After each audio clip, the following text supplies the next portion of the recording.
So we've come to the point where we are looking at 10 of the features that made up the image of God in man. So we have looked at 3 of those features, and then we are going to go on to the 4th today by the grace of God. And like I always say, immediately we take one of these features, you will see that it's actually connected. All these features are very much connected. Again, let's look at the list again. That is the website that I said you can search this if you want to explore this a little bit more.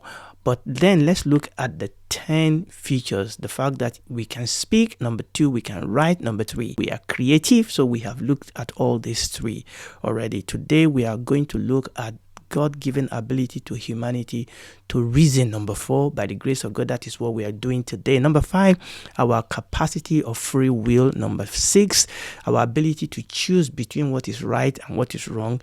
Number 7, the fact that we possess conscience. Number 8, the fact that as humanity we can experience heartfelt emotion. Number 9, our inclination for worship. And number 10, the fact that we possess immortal soul. And we did say that the foundation and the fundamental and the heart of the image of God in man is really the fact that we possess immortal soul, and that is the foundation, that is the heart of the image of God in man. So let's go to number 4, our capacity for reasoning, our ability to reason. So again, like we normally do, we look at God, we look at man, and then we look and compare that to what we see in animals. The God that is revealed to us in the Bible is a God that reasons, and a God that invites others to reason with him. And this is very, very important. The God of the Bible is not a God that is far off. People often make 2 errors with respect to God.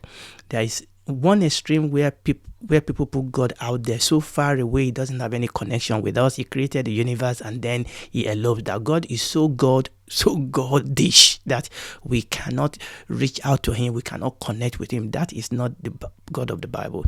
And then there's another extreme where God is so much part of this system, it's become one of us. Everything is God and God is everything, and it just become a human being like us. No, that again is not the God of the Bible.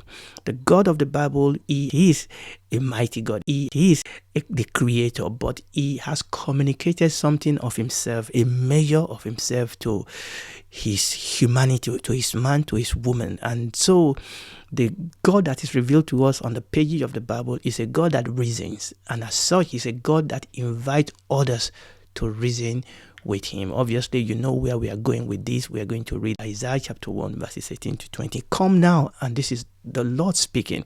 Come now, let us reason together, saith the Lord. This is the Lord speaking. This is the Lord telling us to come. He said, come. And he said, come now, not tomorrow, not in 20 years' time. He said, come now, and let us reason together, saith the Lord. We know it's a God that speaks, but it's also a God that called us to come and reason with him. He said, though your sin be as scarlet, they shall be as white as snow. So though they be red as crimson, they shall be, they shall be as wool. If you be willing and obedient, you shall eat the good of the land. But if you refuse and rebel, you shall be devoured with the sword, for the mouth of the Lord has spoken it. But the bit of it that we want to take care of today is that initial part. Say, come now, let us reason. Let us reason. You know, there are some people that cannot reason with their parent. They are afraid of their parent. Yes, there's a sense in which there is a fear of God. There's a sense in which we reference God. There's a sense in which we have fear of God. But it's not the fear that actually makes us run away or make us petrify of him. No, it's a fear that makes us reference him. It's a fear that makes us want to obey him. It's a fear that makes us want to love him because of who he is, because of his power. God is a God that we can reason with. Now, we are not talking about rebellion. Now, we've read it there. If you refuse and rebel, you shall be devoured. No, God wants us to reason with him as a son, as a daughter, as a child of God. Not rebel, not a reasoning of rebellion. No, our God is a God that we can reason with. Our God is a God that we can go to when we've messed up and ask for forgiveness. He's a father. He's a good father. He's a loving father. He's a kind father, but he's also a judge. We cannot take advantage of him. We cannot actually just continue in sin and feel that, grace will just abound. No, there is a fear of God. When we are on the right right side of God, when we are on the right side, what we call righteousness, we will not have such a fear of God. The fear of God will cause us to worship him rather than be afraid and just want to run away. Praise the Lord. So that is what I see in Isaiah. He said, come, let us reason together. If you be willing and obedient, you will eat the good of the land. Even if you are wrong, as long as you are open to be corrected and the Spirit of the Lord begin to have communion and conversation with you. The Bible says that how many of us who are children, who are fathers, will you not correct your children? And how many of us who are children will not rather take correction from a loving and godly father and mother? Because they come, let us reason together. He said, look, if your sin is as scarlet, they will be white as wool. If they are red like crimson, they will be white, white as snow, and they will be white as wool, he said. Just come and talk to me. Let's reason together.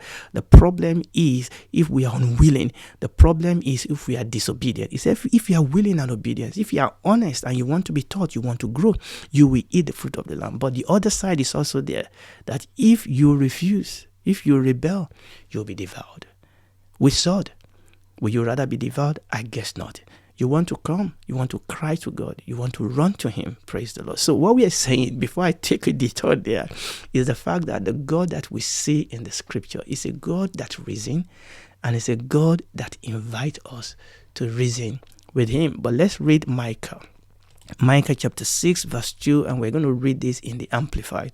Micah chapter 6 verse 2. Hear, O mountain, the indictment of the Lord, and you enduring foundation of the earth. For the Lord has a case, a legal complaint against his people, and he will dispute and challenge Israel. And this is very, very important. You see, God is not a God that just say, I'm God and this is what I say and that is it. Just keep quiet. No, God is absolutely happy for you to come and have a conversation with him. And here God was sending a prophecy to the children of Israel. Obviously, the primary application here is for Israel, but we can have a secondary application to us. But what I want you to see here, we see a God that is calling unto Israel. He said, "Hear, O mountain, the indictment of the Lord, and you enduring foundation of the earth, for the Lord has a legal complaint." You know what goes on in the legal court? There is a case, okay, and you have to call in your witness.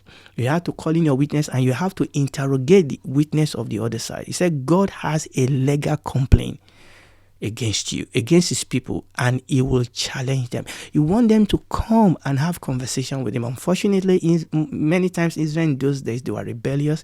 They would not listen to the prophets and the prophecy that God sent to them. And oftentimes that didn't end well many times for them. But oftentimes when they come into a place of repentance and they cry out for mercy, God comes and rescues them.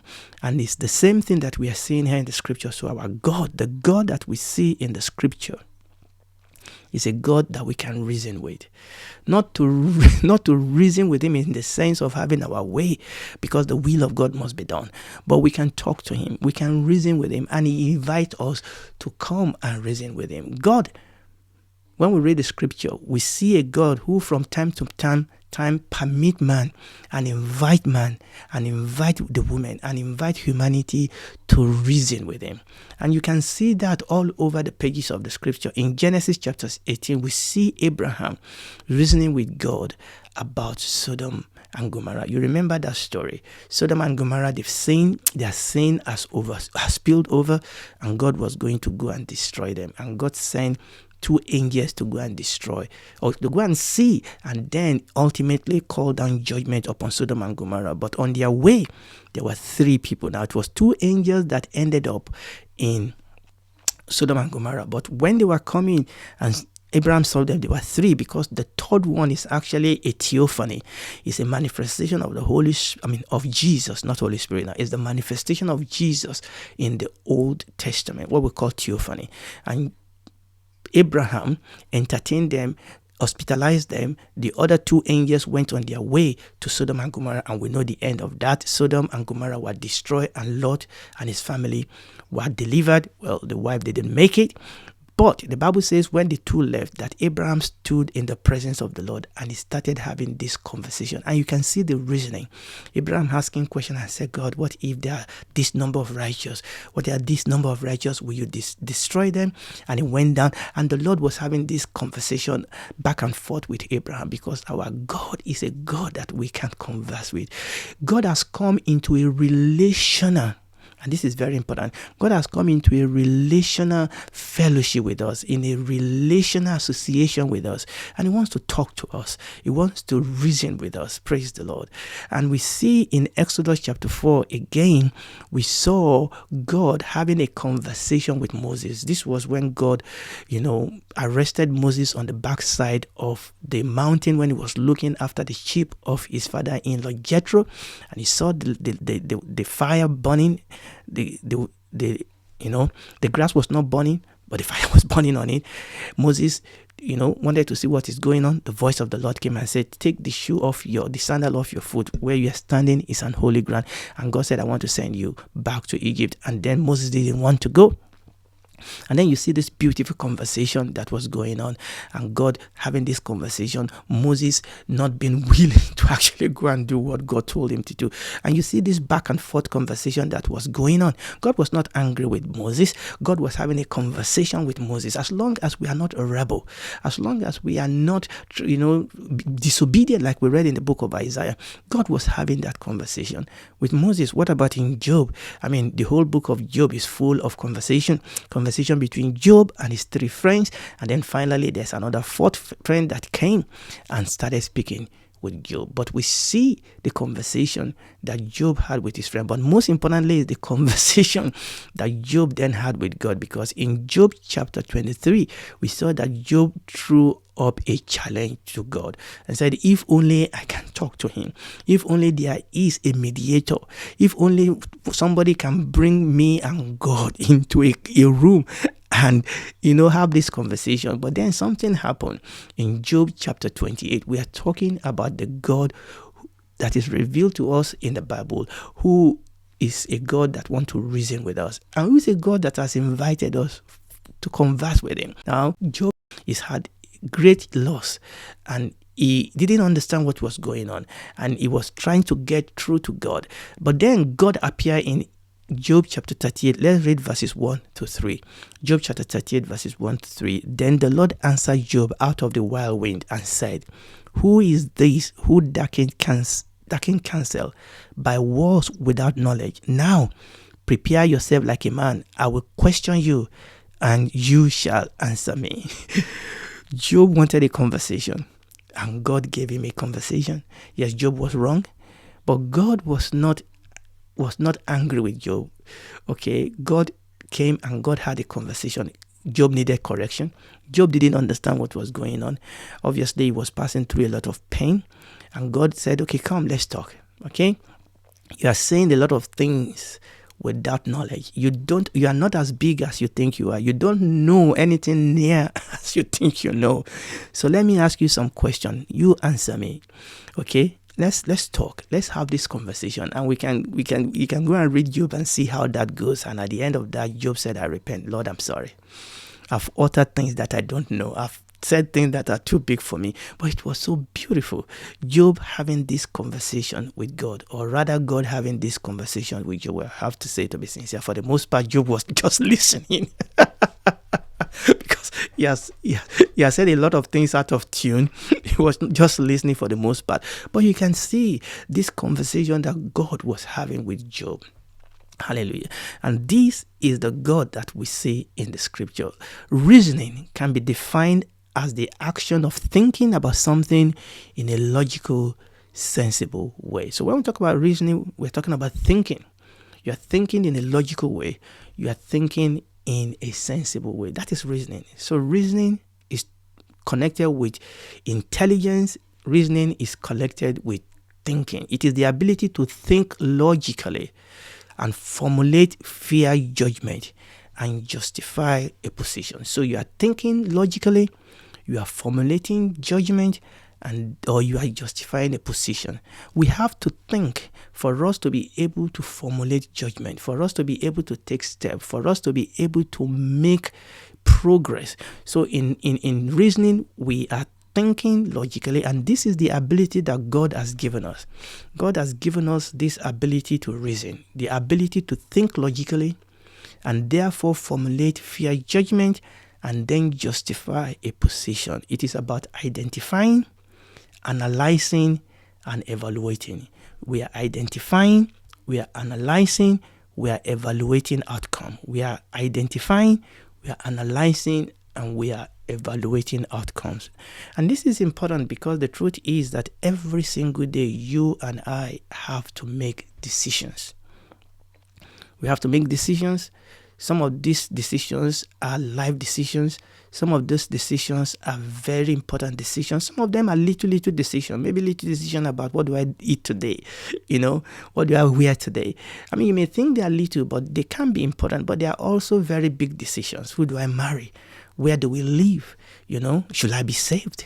Should I give my life to Christ? Those are important decisions that needs to be made. Every day we need to make decisions. Decision with respect to solving problems, formulating judgment, trying to persuade ourselves as to what do we do, okay? And oftentimes also coming into reasoning with other people so that we can, influence other people towards one position or another, or so that we can also sometimes persuade ourselves to taking one decision or another. And that is what reasoning is all about. And the Bible says that God invites us to reason. Now we need to understand that yes, God is above reason, but God is not against reason. God is not against reason. We know the Bible tells us our God is a God of truth. The Lord Jesus said, I am the way, the truth, and the life. The Holy Spirit is called the Spirit of truth. God has called us his children, his daughter and his sons. God has called us to walk in the truth. But understand that truth requires thinking. Truth requires understanding. You cannot talk about truth without the ability to think. You cannot talk about truth without the ability to understand. So God is the God of truth. Jesus is the truth. The Holy Spirit is the Spirit of truth. God has asked us to walk in the truth. That means that he has given us this ability to think, this ability for us to think so that we can understand, so that we can make, informed decisions, so that we can have intelligent conversation as we reason. Christianity, the Christian faith is reasonable. The Christian faith is above reason, to be sure, but it's not against reason. The Christian faith is reasonable. In the gospel, we see the Lord Jesus Christ reason with various group of people, even sometimes with enemies, even sometimes with people that came with ulterior motive. But you see him entering conversation with his disciples, with his Pharisees and Sadducees, sometimes with ordinary people by the well, That is the Jesus that we see in the New Testament, just like the God that we see in the Old Testament that reasons. In the book of Acts, we see the apostles, primarily Peter and Paul, reasoning with various group of people, And also when you read the book, the epistles, the letters, they are full of reasoning of the truth of the gospel. And you will read in the epistles, know ye not, don't you know? I want to put you in remembrance and things like that. Let us read Acts chapter 17. Acts chapter 17 verses 1 to 3, and then we'll read Acts chapter 18. Acts chapter 17 verses 1 to 3. Now, when they had passed through Amphipolis, he's talking about Paul and his team, and Apollonia, they came to Thessalonica, where there was a synagogue of the Jews. Verse 2 is very important. And Paul, as his manner was, went in unto them, and 3 Sabbath days, what was he doing? He was reasoning with them out of the scripture, opening and alleging that Christ must need have suffered and risen again from the dead, and that this Jesus whom I preach unto you is Christ. Let's read chapter 18 verse 1 and also verse 4. After this thing, Paul departed from Athens and came to Corinth. Verse 4, very important. And he reasoned again in the synagogue every Sabbath and persuaded the Jews and the Greek. Now, this is very, very important. Obviously, you will know that Greek word reason is where we get our word apologetics from? The Bible says that we should be ready to give the reason for the hope that lies in us. As Christians, you must know what you know. You must know what you believe.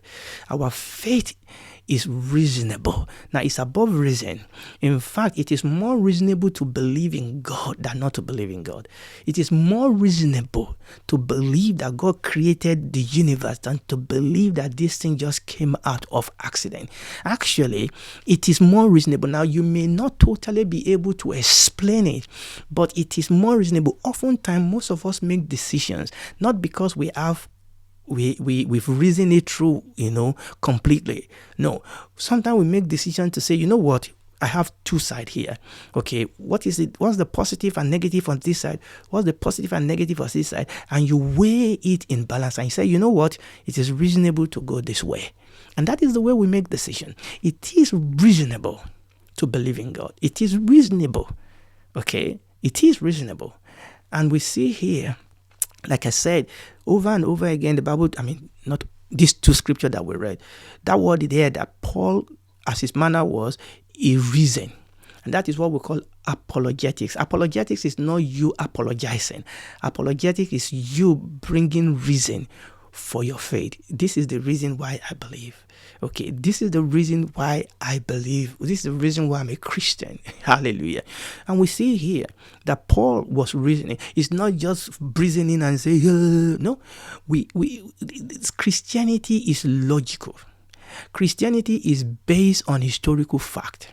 Okay, Christianity is absolutely, totally at home with you questioning. As long as you are seeking the truth, I think I'm going to stop there today. We are going to pick this up by the grace of God from this junction. And look, if you are listening to me, as you've just heard, Christianity makes sense. Give your life to Christ today. Just don't be a rebel. If you have question, ask. God will give you an answer. And give your life to Him. Tomorrow may be too late.